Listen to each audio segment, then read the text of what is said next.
Gene माता जी का जन्म राजस्थान के चुरू जिले के गांगू गांव में हुआ। चौहान परिवार का घर। रात का समय। माँ बाप खुशी से जीवंती को देख रहे।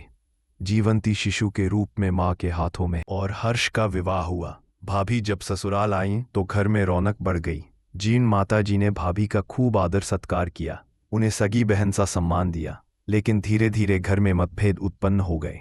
भाभी और जीन माता जी के बीच कुछ बातों पर खटपट हो गई। भाभी ने हर्ष के कान भरे और कहा, तुम्हारी बहन जीन हमारे सुख में बाधा है। जीवंती ने भी प्रण किया कि वह अब संसार त्याग कर तपस्या करेंगी। अरावली की पहाड़ियों में जाकर कठोर तपस्या शुरू कर दी। कई वर्षों तक उसने भोजन और पानी से भी परहेज किया। उसका शरीर अत्यंत क्षीण हो गया, लेकिन उसका हृदय और भक्ति शक्ति और दृढ़ता से भरपट। उसकी तपस्या से माँ दुर्गा प्रसन्न हुई और जीवंती को वरदान दिया, तुम संसार में सत्य और धर्म की रक्षा करोगी। तुम्हारा रूप अब शक्ति स्वरूपा है। लोग तुम्हें जीन माता के नाम से पूजेंगे।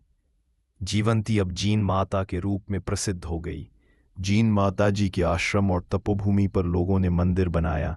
यहाँ आने वाले भक्तों की मनोकामनाएं पूरी होती।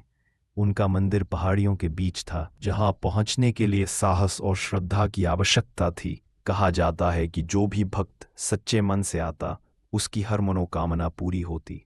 समय बीतता गया। औरंगजेब ने पूरे देश में हिंदू मंदिरों पर आक्रमण शुरू कर दिया। उसकी नज़र राजस्थान के शक्तिशाली मंदिरों पर पड़ी। उसने जीन माता के मंदिर पर हमला करने का आदेश दिया, लेकिन यह आसान नहीं था। जैसे ही औरंगजेब के सैनिक मंदिर के पास अलौकिक शक्तियां प्रकट हुईं, उसकी पहाड़ों से अजीब आवाजें आने लगीं और अचानक भयानक तूफान और धुंध ने सैनिकों को घेर लिया। गुफा से काले बादल जैसे मधुमक्खियों का झुंड निकलता है, सैनिकों पर टूट पड़ता है। सैनिक घोड़े समेत भागते हुए चिल्लाते हैं।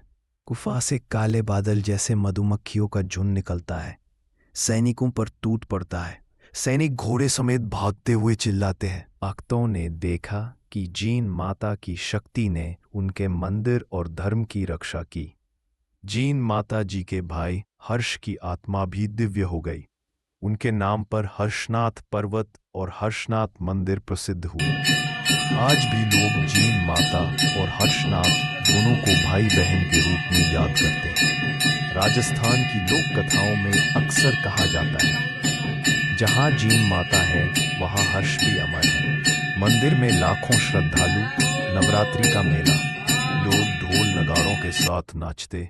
माता जी आशीर्वाद देती हुई। मित्रों, आपको जीन माता जी की अमर कथा कैसी लगी? अगर आप जीन माता जी के सच्चे भक्त हो तो कमेंट में सिर्फ जय जीन भवानी लिख देना। आपके सारे दुखों का निवारण माँ भवानी जीन माता जी कर देगी। जय जीन भवानी।